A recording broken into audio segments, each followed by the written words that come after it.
चरणामुपासे श्री गुरुभ्यो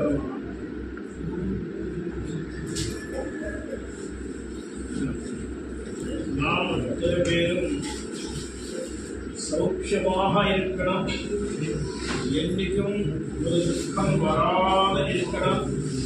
அப்படின்னா துக்கம் இல்லாம சுகத்தோடு இருக்கிறது பகவான் முடியும் நினைக்கலாம். இன்னொருத்தருக்கு சாத்தியமே கிடையாது, பகவானுக்கு மட்டும்தான் அது சாத்தியம். ஆனால் நம்ம மனசுல இந்த மாதிரி எண்ணம் இருக்கு அப்படின்னா அதுக்கு ஒரே ஒரு சாதனம், நீயும் பரமாத்மாவாக ஆகிடும். நம்மளும் பரமாத்மாவாக ஆகிட்டோம்னா நிச்சயமா துக்கம் இல்லாம சுகமாக இருக்கணும். இப்போ நம்ம பரமாத்மாவாக எப்படி ஆகிடுவோம் அப்படின்னு கேட்டா, நம்ம பரமாத்மாவாகவே இருக்கோம். நம்ம சரியா புரிஞ்சுக்காததுனால பரமாத்மாவிலிருந்து தனியாக இருக்கிறதாக நடிச்சு வஸ்துதா பரமாத்மா.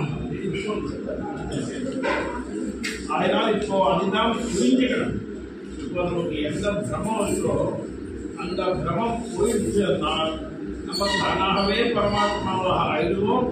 அப்போ நமக்கு துக்கம் இல்லாத நிரந்தர நிரதிசய ஆனந்தம் பிரமானந்தம் அதை எப்படி இந்த பிரமம் எப்படி எப்படி நீக்க முடியும்? பிரமத்தை இந்த பிரமத்தை நீக்கிறதுக்கு என்ன வழி? ஒரே ஒரு சாதனம் குருச்சரணம். குருச்சரணத்துக்கு தவிர பிரமத்தை நீக்கிறதுக்கு வேறு எந்த விதமான சாதனமும் கிடையாது. அந்த ஒரு சாதனத்தை வச்சுதான் நம்ம குருச்சரணத்தை ஆசிரியச்சுதான் அந்த பிரமத்தை நீக்க முடியும். அந்த குருநாதர் யாரோ கிடையாது, பரமாத்மா தான் குருநாதர். இந்த பரமாத்மா யாரை அனுகிரகிக்கணும் அப்படின்னு நினைப்பாரோ அவளுக்கு முன்னாடி குரு ரூபத்திலே தோன்றிவிடும். குரு வடிவமாக அவ முன்னாடி சாட்சாத்கார அவதாரத்தை இருக்கிறவர். அதனால பகவானுடைய அவதாரங்கள் அனந்தமானது அப்படின்னு சொல்றதுக்கு அர்த்தம் எத்தனை ஆச்சாரியா இவளை வச்சுட்டு தான் நம்ம அனந்தம் அப்படின்னு சொல்றோம். இல்லைன்னா அவதாரங்கள் நம்ம இருக்கிறோம். இன்னும் அவதாரங்கள் சொல்றாங்க. இந்த அவதாரங்கள் இல்லாம அனந்தமான அவதாரம் அவதாராஷ்ட சங்கேதா அதெல்லாம் சொல்றது குரு அவதாரங்கள் வச்சுட்டு.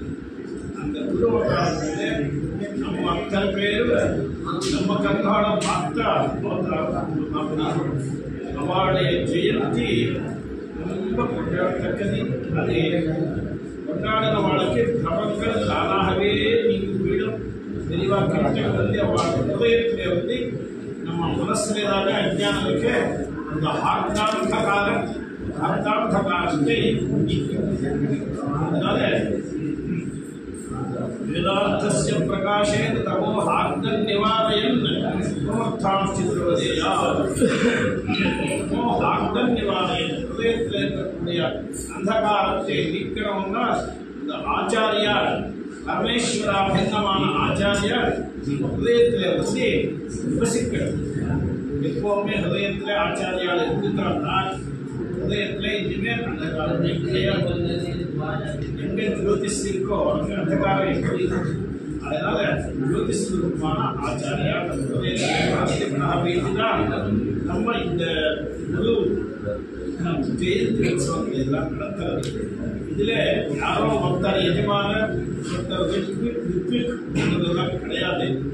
இந்த சத்வயாக சம்பத்தில் இருக்கக்கூடியது எல்லாரும் எஜமான கலந்துக்கக்கூடிய அத்தனை பேருக்கும் கலந்து நம்ம அத்தனை பேரும் ஆனால் அத்தனை பேருடைய பட்சம் காட்டி எஜமானதாக ஒருத்தர் நிர்வாகக்காக ஒருத்தர் பரிச்சாரக்காக அப்படியெல்லாம் ஒரு நியமம் சத்திரியாகத்திலையும் சத்திரியாகத்திலே சர்வேயமானவா இருந்தாலும் அங்கேயும் ஒரு அர்த்தம் இருக்கு, அங்கேயும் ஒரு கோட்டம் இருக்கு, அங்கேயும் ஒரு இனம் தெரியும். அதனால் இப்படியே நம்ம அத்தனை பேரும் எல்லாரும் எஜமானான்னு சொல்றதுக்கு என்ன லாபம் கேட்டால் எல்லாரும் பலசுவார்கள். யாகத்தினால் வரக்கூடிய பலத்திலே எல்லாரும் முழு பாகமே எதையோ ஒரு ஏகதேசம் புரட்சராக என்ற அர்த்தம் கிடையாது. அதனால ஜெயந்தி உற்சவத்தை நடத்தி நம்ம அத்தனை பேருடைய ஹிருதயத்தில் இருக்கக்கூடிய அந்தகாரம் என்பது அஜ்ஞானம் விலகி ஆச்சாரியால் நம்ம அத்தனை பேரையும் தரதி ஸ்லோகமாக்கவிது துக்காத்யந்தாபாவோ பிரலட்சித நித்திய நிர்திசய ஆனந்தாவாக்கியம் சாஸ்திரம் சொல்லிருக்கோ அது அத்தனை பேருக்கும் ஜெயந்தி உற்சவம் மூலமாக கிடைக்கணும் என்று ஆச்சாரியாக அர்த்தம் செய்தே நம்ம அத்தனை பேரும் ஸ்ரத்தையாக பக்தியாக ஆச்சார ஆயேன ஜெயந்தியை நடத்துவோம். நம பார்வதி